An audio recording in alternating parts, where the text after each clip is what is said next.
राज्य विधानसभा एक से ज्यादा राजधानी बनाने का प्रस्ताव नहीं पास कर सकती है, आंध्र प्रदेश हाईकोर्ट का फैसला।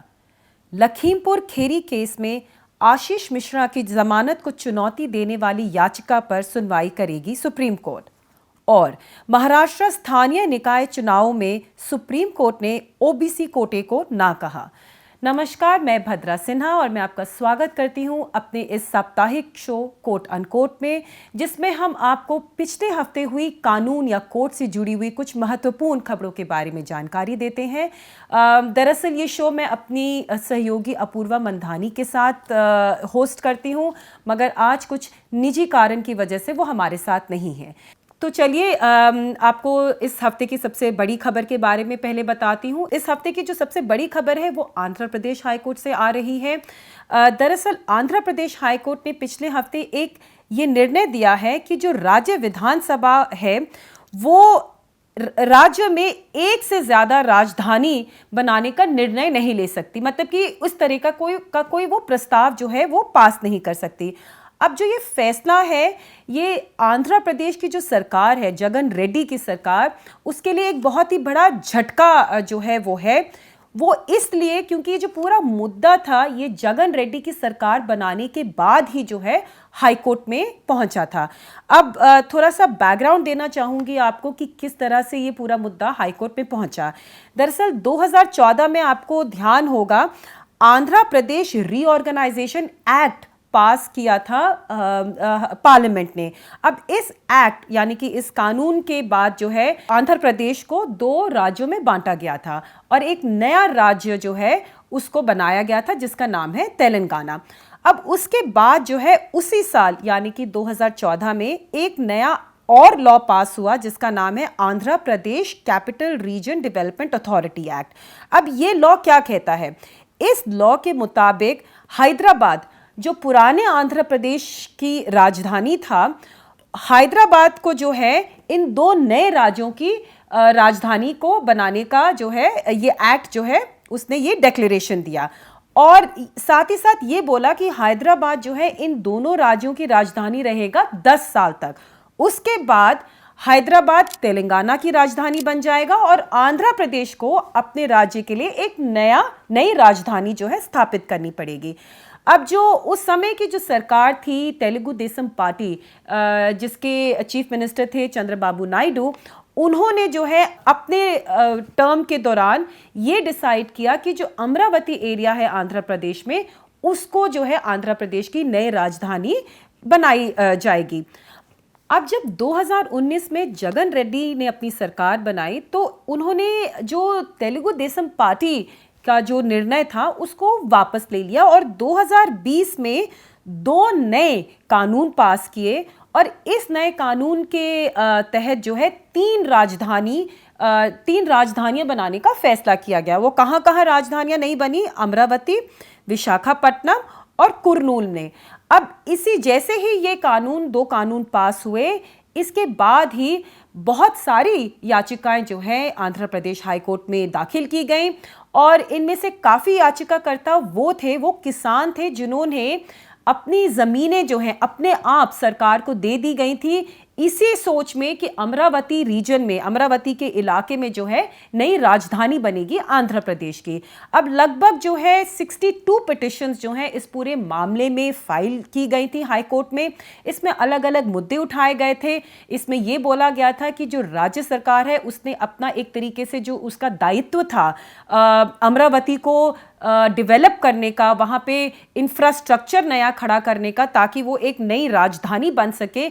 उस दायित्व को राज्य सरकार पूरा नहीं कर पाई। इसकी वजह से जो है किसानों को काफ़ी नुकसान पहुंचा। इसके साथ साथ जो 2 ये नए कानून पास किए गए थे 3 नई राजधानी बनाने के लिए, इसको भी चुनौती दी गई और ये कहा गया कि राज्य विधानसभा के पास जो है वो अधिकार नहीं है, मतलब कि वो पावर नहीं है कि वो इस तरीके का निर्णय ले सके। अब जब मामला कोर्ट में पेंडिंग था, जब इसमें सुनवाई चल रही थी, तो नवंबर 2021 में जगन रेड्डी की सरकार ने अचानक से जो है ये 2 नए लॉज जो है वापस ले लिए और फिर हाईकोर्ट को ये बोला कि अब हाईकोर्ट को इसमें सुनवाई करने की ज़रूरत नहीं है। मगर ये दलील खारिज करते हुए हाईकोर्ट ने फाइनली पिछले हफ्ते अपना निर्णय सुनाया। उसमें उन्होंने ये बोला कि जिस तरीके से ये 2 नए कानून पास किए गए थे ये गलत थे, क्योंकि संविधान के मुताबिक इस तरह का कानून केवल संसद यानी कि पार्लियामेंट ही पास कर सकता है और राज्य विधानसभा पास नहीं कर सकता। उसके साथ साथ उन्होंने जो आंध्र प्रदेश की राज्य सरकार है उसके खिलाफ भी काफ़ी ऑब्जर्वेशंस, काफ़ी कड़े शब्दों का इस्तेमाल किया, क्योंकि हाई कोर्ट का ये मानना है कि जो राज्य सरकार है उसने अपने प्रॉमिस को, जो उन्होंने किसानों को और अमरावती में रहने वाले लोगों को किया था, वो जो है वो उस पर वो अमल नहीं रह पाई है। इसके साथ साथ जो है हाई कोर्ट ने निर्देश दिया राज्य सरकार को कि 6 महीने में उन्हें अमरावती के एरिया में पूरा डेवलपमेंट का काम करना चाहिए, कार्य जो है खत्म करके कर देना चाहिए, ताकि अमरावती में एक नई राजधानी सेटअप हो सके। और अगले 3 महीने में जो भी वहाँ पे इंफ्रास्ट्रक्चर को लेके काम करने की ज़रूरत है, यानी कि वहाँ पे बिजली के कनेक्शन, पानी के कनेक्शन या सीवर के कनेक्शन, इस तरह के काम जो है वो जो बच चुके हैं वो जो है राज्य सरकार को अगले 3 महीने में जो है अब खत्म करने पड़ेंगे। राज्य सरकार ने जाहिर है इस पूरे मामले में सुप्रीम कोर्ट आने का निर्णय ले लिया है।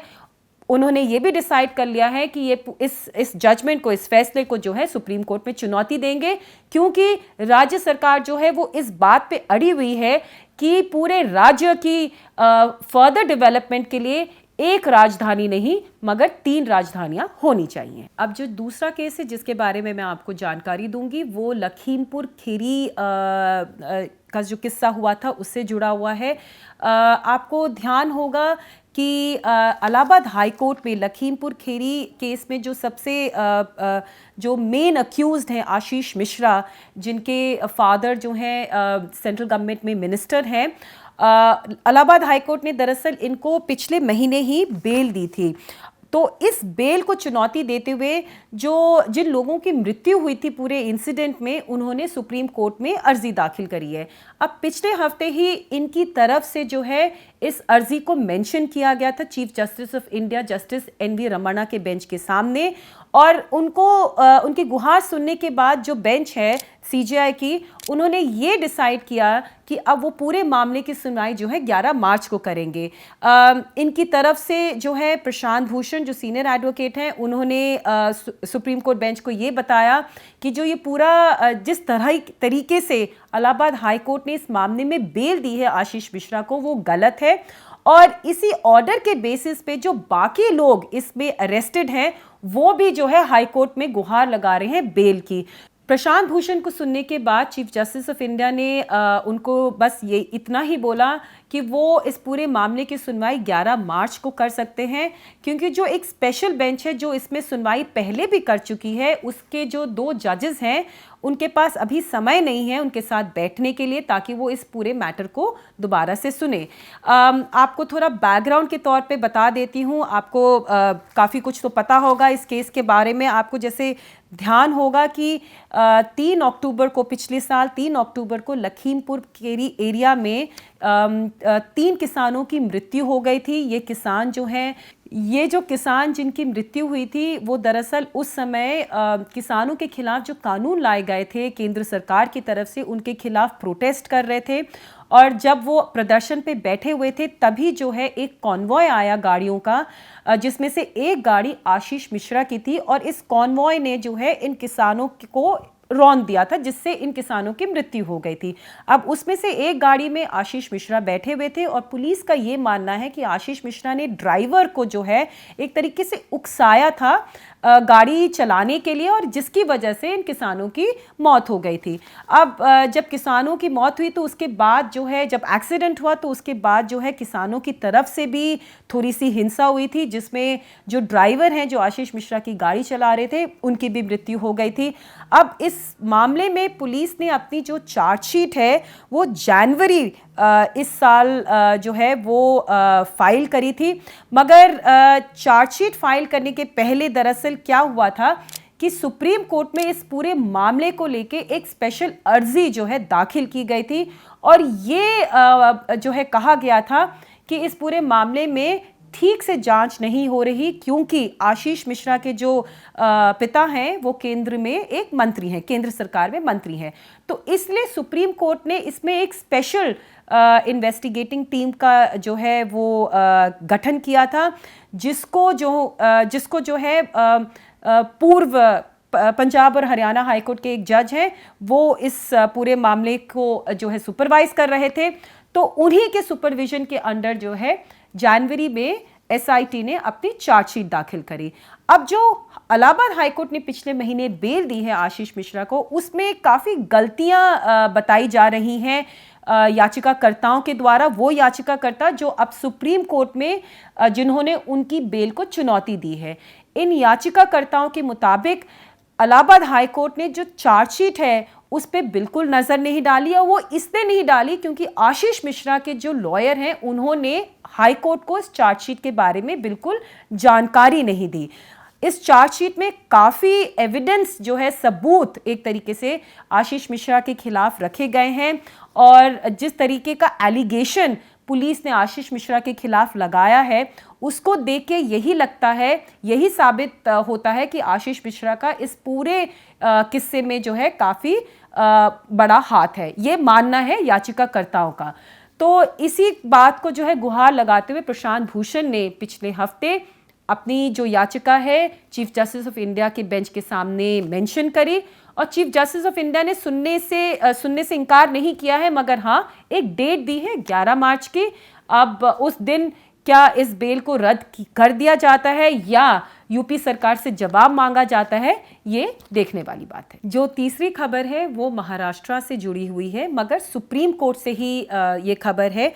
दरअसल सुप्रीम कोर्ट ने महाराष्ट्र में होने वाले स्थानीय निकायों चुनाव में ओबीसी कोटा रखने से इनकार कर दिया है। अब ये तीसरी बारी है कि सुप्रीम कोर्ट ने अपना इसमें एक जो रुख है वो बहुत साफ कर दिया है कि जब तक महाराष्ट्र राज्य का जो पिछड़ा वर्ग आयोग है, जब तक वो एक पूर्ण रूप से अपना रिपोर्ट नहीं देता है, तब तक महाराष्ट्र में होने वाले इन चुनावों में ओबीसी आरक्षण नहीं हो सकता। अब ये दरअसल पूरा मुद्दा जो है सुप्रीम कोर्ट में पिछले साल दिसंबर में आया था, और दिसंबर में ही सुप्रीम कोर्ट ने इस बात को स्पष्ट रूप से महाराष्ट्र सरकार को बोल दिया गया था कि ओबीसी कोटा पोल्स में तभी हो सकता है लागू जब एक पूरी रिपोर्ट होगी ये दिखाते हुए कि कोटे की ज़रूरत है। अब जब इस बारी जब ये पूरा मुद्दा कोर्ट के सामने हेयरिंग के लिए आया, तब महाराष्ट्र सरकार ने अपनी तरफ से एप्लीकेशन एक फाइल करी, और उस एप्लीकेशन में महाराष्ट्र सरकार ने ये क्लेम किया कि जो राज्य का पिछड़ा वर्ग आयोग है उनकी एक अंतरिम रिपोर्ट के मुताबिक पोल्स में जो है ये कोटा लागू किया जा सकता है। और जब ये रिपोर्ट कोर्ट के सामने रखी गई तो कोर्ट ने इस रिपोर्ट पे अपनी बहुत नाराज़गी जताई, आयोग के खिलाफ काफ़ी कठोर शब्दों का इस्तेमाल किया, और ये बोला कि जो आयोग की रिपोर्ट है, माना कि ये अंतरिम रिपोर्ट है, मगर इस रिपोर्ट का कोई बेसिस नहीं है, इस रिपोर्ट में कोई लॉजिक नहीं है। इस रिपोर्ट में केवल